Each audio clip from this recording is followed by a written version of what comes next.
Welcome back to Paul's Tech News. I'm going to begin today by saying some of the things I meant to say last week. It has been a sad past 10 days or so, and I'm in no mood for the typical levity and snarkiness that my weekly roundup usually leans on, so let's address the situation directly. Russia's ongoing invasion of Ukraine, an unprovoked and unjustified attack on a sovereign foreign nation that has shocked the world and drawn condemnation from all but the most worthless and cowardly of human beings. When war first broke out, like many of you, my thoughts went first to all the Ukrainian citizens who are in immediate danger. Their courage and resourcefulness has been truly inspiring, but the reality is that a modern-day ground war in Europe with a nuclear power involved has far-reaching implications that go well beyond the scope of what I can assess or even address in my weekly tech news bit. But I also cannot ignore it, so I will say this. I stand with Ukraine, and maybe you would like to say that too, but you're not sure what impact it will have, or you're worried about those who would undermine your solidarity by pointing out that you're just a single person who probably isn't even in Ukraine or in a position to help directly, or that your government isn't exactly stepping up in the way you would hope, or because of the existence of injustice elsewhere in the world,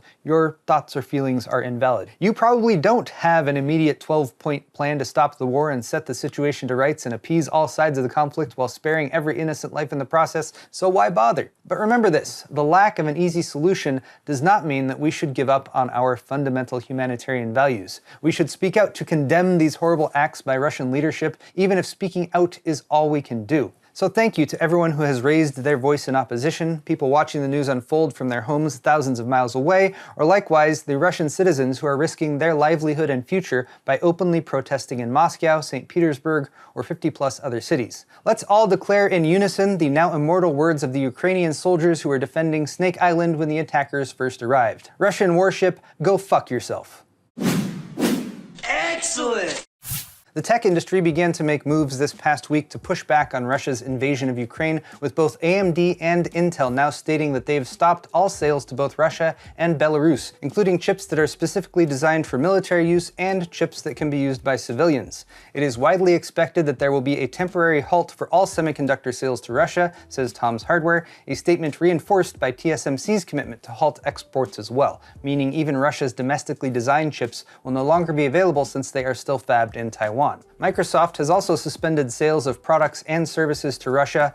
New sales for now, but the move affects everything from Xbox games to the software that underpins internet and web services on a global scale. And while the sanctions levied against Russia in the first week of conflict were wide-reaching and impactful already, further damage might still be done if, for example, Microsoft blocks Azure cloud services that Russian companies rely on to keep their businesses up and running. Russia has responded by blocking Facebook in Russia, because in an ironic twist of fate, people were using the platform to share truthful information about the conflict, which was at odds with Russia's relentless disinformation campaign. We will undoubtedly see market impacts from the Russian invasion of Ukraine soon as well, and it's not going to be good news. Ukraine is a major producer of neon gas that is a critical ingredient in manufacturing the lasers used for chip making, and Reuters says more than 90% of US semiconductor-grade neon is sourced there. The rare earth metal palladium is also vital for semiconductor fabrication, and about 35% of the world's supply of that material is sourced from Russia. This has companies like Amsterdam-based ASML Holdings, who make the machines that are used to make microchips,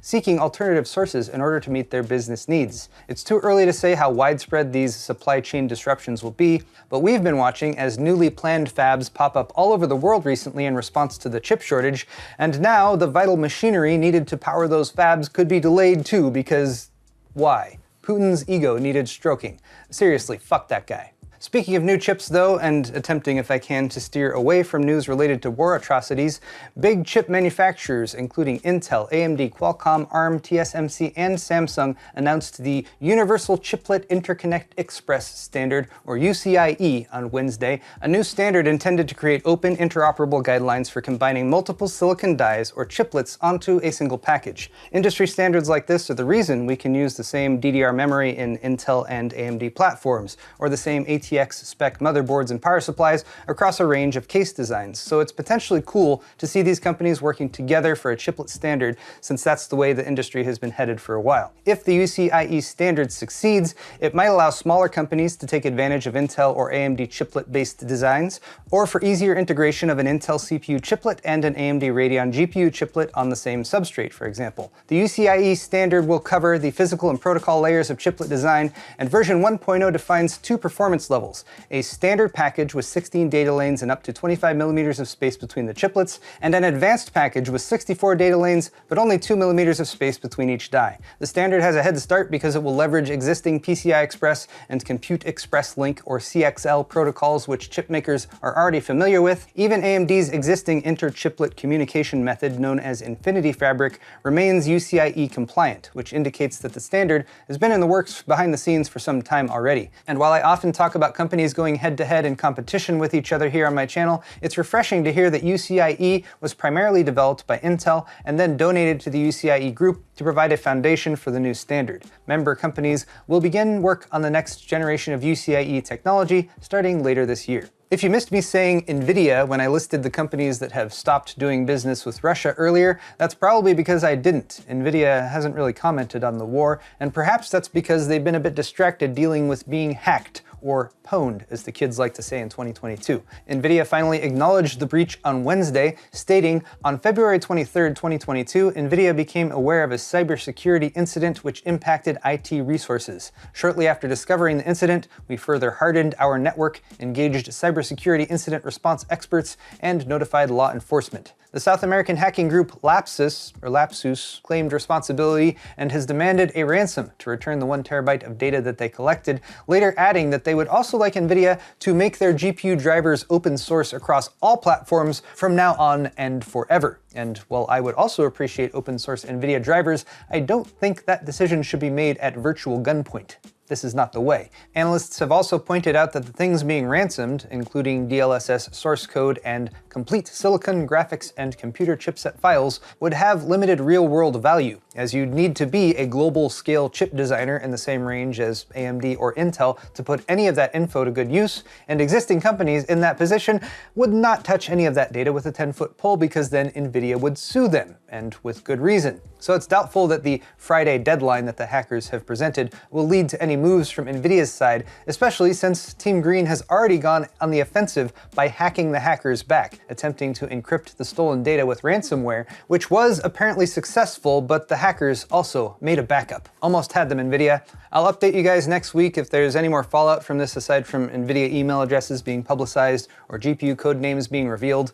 Blackwell is the new one that came out, by the way. It's going to follow Hopper. That's named for the famous American statistician and mathematician David Harold Blackwell. Oh, and don't go thinking that this hack means that there are now new NVIDIA black market drivers out there that can bypass the hash rate limiter on LHR cards. That was a hot rumor last week, but it has now been revealed to be just another malware scam. Everyone wanted me to chime in on this story this week, so here we go. Twitch streamer Kiapiaa versus PC building company Artesian builds. To sum up, on Monday night, Artesian builds was streaming on their Twitch channel when their CEO Noah Katz picked a winner for the PC that they were building. Artesian markets their business with an ambassador program that asks Twitch streamers who meet followership criteria to endorse Artesian builds with affiliate links and other promotional material. And if you do this, you might win an ambassador giveaway, usually a gaming PC, which you might have a better shot at winning given the relatively small pool of eligible Artesian builds ambassadors. But after Noah picked Kiapiaa as the winner, he subjected her to intense scrutiny while he was live on Twitch. 2K followers is under my threshold.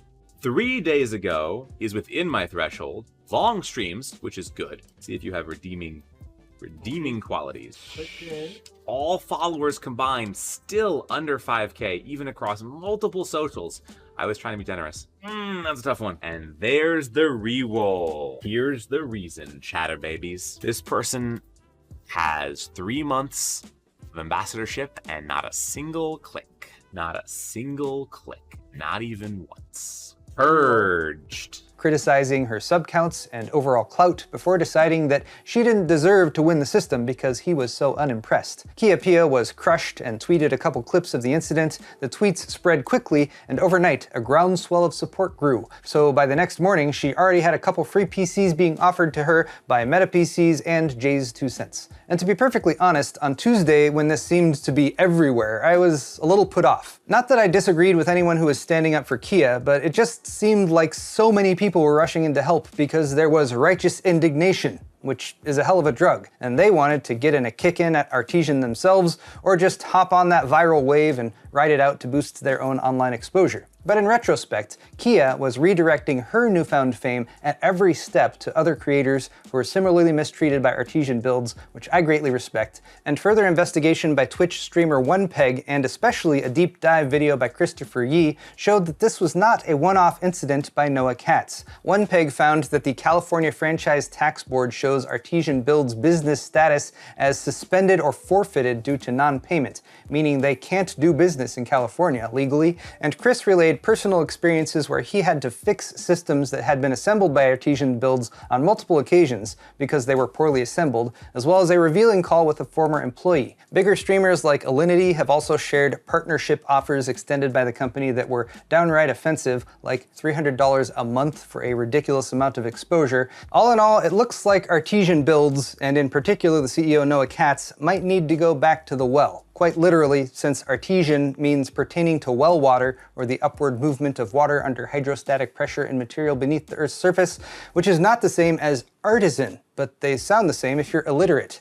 But then maybe they can figure out a better way to market their gaming PCs that doesn't involve punching down on small streamers. Kia, by the way, might not fall into that category anymore, as she now has over 23,000 followers on Twitch, and is also now partnered with Cooler Master.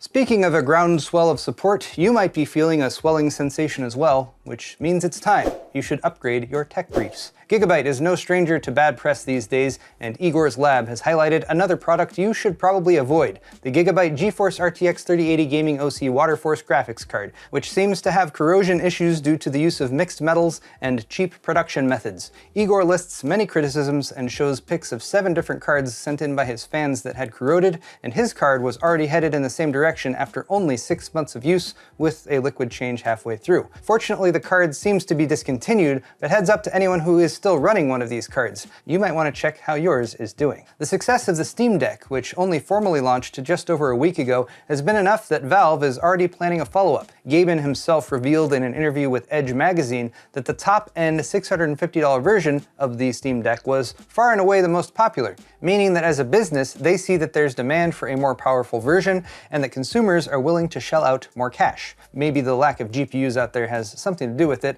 but Deck 2, or whatever it will be called, could have more desktop-like capabilities and could tie in with a VR experience as well. Automaker startup Rivian managed to piss off their early adopters by announcing a price hike on Tuesday, tacking on roughly $15,000 to the price tag of a configuration that previously cost $85K. The increase varies based on vehicle options, but both their R1T and R1S electric vehicles are affected. Customers were initially just informed via email. Oh hey, that car that you reserved with a $1,000 deposit will now cost significantly more. But after backlash and cancellations, they threw it into reverse and changed course. Orders placed before March 1st will still be honored with the original pricing now, and we all get to ask ourselves yet again how much credit a company should get for fixing a problem that they created in the first place.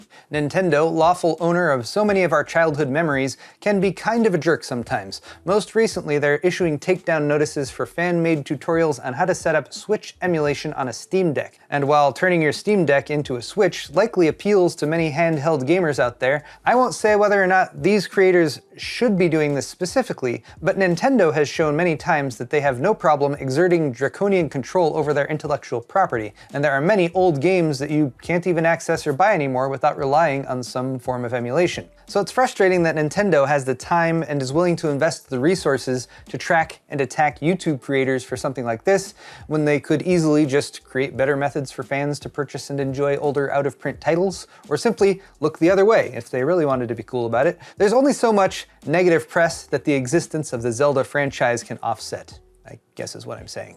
Speaking of TSMC, I mentioned TSMC earlier, they had a power outage this week. In fact, most of Taiwan had a power outage. About 1/3 of the island was affected, including Taipei. Fabs in the southern section of the Tainan Science Park suffered a voltage drop, but were able to maintain production via backup generators, while the northern fabs were unaffected. And I guess that's all there really is to this story, but I do miss Taiwan. I like it there. And finally, TikTok attempted to distract the world from all the negativity going on by allowing 10-minute videos on their platform. This is up from the previous 3-minute limit and has been rolled out to all users across all platforms. And I just have to say, from a creator's perspective, how long are my videos supposed to be? YouTube used to love 5-minute videos. Then suddenly they wanted 10 or 15 or 20 plus minutes if you want to feed the algorithm that sweet, sweet watch time metric. And suddenly TikTok was all the rage and shorter was better again, like YouTube Shorts, which my fans really seem to hate. I'm proud of you guys for that, by the way. Now TikTok is going to 10 minutes, so I feel like the next extreme is either 5-second videos or 1 hour minimum. I don't know. I think I'll just keep doing what I have been doing with my videos. The video is as long as it is, and screw trying to cater to some stupid algorithm all the time. But there you have it, guys, tech news for the week. And speaking of catering to a stupid algorithm all the time, if you liked this video, click that like button. The computer code that determines the video's success or failure demands it. Beyond that, though, your feedback is always welcome, so please feel free to leave me a comment down below.